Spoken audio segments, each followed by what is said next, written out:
안녕하십니까, 에이드입니다. 최근에 SMP 대회가 있었어요. SMP 대회가 있어서 저희 도트락 아카데미에서도 선수와 심사분들 해서 대략 한 50명 정도 참여를 했는데요. 이번에 저는 대회 총괄 운영위원장을 맡으면서 또 더불어서 대회 사회까지 보게 돼가지고 대회도 같이 진행하면서 이번 대회에 참석을 했는데, 대회를 참석하면서 느꼈던 것들 좀 말씀드려보고 싶고, 또 두피문신에 대해서 궁금해하시는 내용들이 있어서 그것도 좀 말씀드려보려고 합니다. 이번에 대회를 참석했을 때 느꼈던 건 뭐냐면, 이제 선수분들이 대략 한 400명 정도 참석하셨는데 해외에서도 선수분들이 많이 오시고, 그래서 1년, 2년 전보다 선수분들의 기량이 엄청 좋아지셨더라고요. 마네킹에다가 이제 작품을 만들어서 제출을 하고 심사를 하고 이런 과정으로 진행을 하는데, 한 2년 전, 3년 전만 해도 심사위원으로 이제 참석을 해보면 이렇게 작업을 해놓고 이게 됐다고 제출을 한 건가 싶을 정도로 엉망인 작품들이 되게 많았는데, 이번에 심사를 해보니까 와, 마네킹에다가 이 정도까지 작업을 하시는구나, 훌륭한 작업을 하시는구나. 그리고 최종 심사까지 올라온 마네킹 말고 그 이전에 조금 아쉽게 탈락된 마네킹들을 봐도 굉장히 수준들이 많이 높아져서 이제는 이런 말도 안 되는 작업을 하는 사람들은 많이 없어진 것 같더라고요. 그게 이제 SMP의 아카데미도 많이 활성화되고 우리나라에서 SMP 시술력이 더 좋아지면서 고객분들에게는 더 좋은 현상이 아닐까 싶어요. 물론 이제 마네킹 작업을 하는 것과 실제 사람에게 작업을 하는 것은 굉장히 큰 차이가 있지만, 그래도 어느 정도 이분의 기본기를 판단할 수 있는 자료이기 때문에 기본기들이 많이 좋아지지 않았나 싶은 생각을 했습니다. 그리고 두 번째는 멀리 해외에서 대만이나 베트남에서도 우리나라의 SMP 대회에 참석을 하고 싶어서 꽤 많이 오셨더라고요. 한 30-40분 정도 선수로 참여를 해서 같이 이렇게 대회를 치렀는데, 이게 우리나라의 SMP 시장이 좋은 건지 나쁜 건지 모르겠지만, 코로나가 심했을 때 우리나라의 SMP 기술자들이 해외로 많이 못 나갔는데 우리나라의 SMP 기술이 해외로도 많이 진출을 해서 그분들이 그 나라에서 지도자가 되셔서 또 그 나라의 선수분들을 모시고 한국까지 와서 또 한국의 우수한 실력을 또 보고 경험하실 수 있는 그런 기회가 된 것 같아서 굉장히 뿌듯하고 자랑스러움을 많이 느낀 대회였던 것 같아요.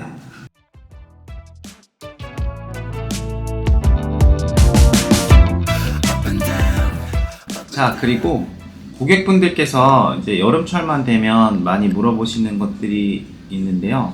그거를 좀 한 가지 말씀드리려고 합니다. 고객분들이 이제 상담을 오시면 여름철에 이 두피문신을 받으면 땀이 많이 나기 때문에 집어넣은 색소가 금방 빠져버린다든지 이런 걱정을 많이 하시거든요. 그거에 대해서 좀 말씀드려 볼게요. 자, 두피문신을 받고 나면 어떻게 관리해야 되는지를 되게 많이 물어보시는데, 가장 중요한 부분은 바로 염증입니다. 염증. 어쨌든 바늘이란 도구로 두피에다가 찔러서 색소를 집어넣었기 때문에 눈에 보이지는 않지만 미세한 상처들이 나거든요. 자, 예를 들어서 우리가 주사를 맞고 나면 그 부분에 밴드를 붙여주고 오늘은 샤워하지 마세요, 물 닿지 마세요 라고 말씀해 주시잖아요. 그게 바로 물이 닿으면 이 상처 부분에 염증이 생길 수 있기 때문에 그렇게 하는 거잖아요. 두피도 마찬가지예요. 미세해서 눈에 보이진 않지만 상처가 나 있기 때문에 가능하면 시술 후에 지저분한 손이 닿지 않고 물이 닿지 않는 게 좋은데, 다만 이 상처가 굉장히 많이 미세한 부분도 있고 두피라는 부분은 유분이라는 보호막이 굉장히 많은 부분이라서 염증이 잘 생기지는 않아요. 지금까지 제가 시술을 해오면서 한 번도 염증이 생겼다라는 사람을 본 적이 없거든요.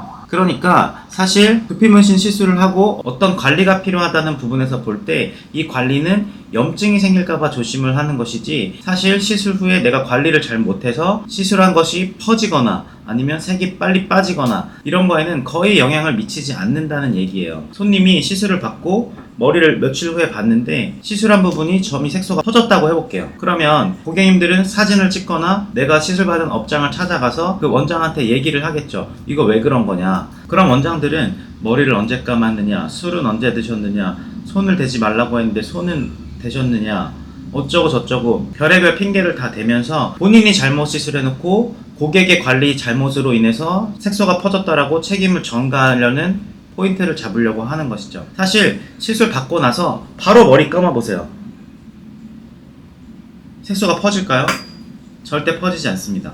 아주 뜨거운 물에 머리를 담그지 않는 이상 색소는 퍼지지 않습니다. 어느 누가 몇백만 원씩 주고 탈모를 커버하려고 어려운 결정을 하고 시술을 받았는데 뜨거운 물에 머리를 담글까요? 사실 올해도 비가 되게 많이 왔는데 작년에 서울 지역에 비가 많이 와서 강남이 침수되고 그랬던 적이 있어요. 저희 매장이 그때 당시에 전기가 나가가지고 에어컨이 작동이 안 되는 상태였어요. 3일 동안 작동이 안 됐는데 그때 당시에 예약되어 있는 손님분들을 미루기는 어렵고 해서 그대로 시술을 진행했는데 시술실 안이 굉장히 더웠어요. 저도 땀을 많이 흘리면서 시술을 했고 손님분도 누워 계시면서 땀을 흘리면서 시술을 했는데 그 이후에 점이 퍼졌을까요?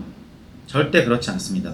시술 후에 땀을 흘린다고 해서 색소가 퍼지는 일은 없고 다만 약간의 흐려짐은 있을 수 있겠죠. 그렇지만 여름철이라고 해서 내 탈모가 신경이 쓰이지 않는 것이 아니기 때문에 시술자는 이런 것들을 다 고려해서 이분의 생활 환경을 고려해서 땀이 흘려도 땀을 흘리지 않아도 어떤 컨디션에 있든 점을 예쁘게 찍어낼 수 있어야 되는 것이죠. 자, 그러니까 여름철이라고 해서 땀을 많이 흘려서 색소가 퍼진다든지 지워진다든지 이런 것들은 전혀 두피문신 시술과 관계없기 때문에 시술자의 능력을 믿으시고 이러한 상황을 다 고려하면서 시술을 할 수 있는 그런 안전한 업체를 찾아서 시술을 받으셔야 됩니다.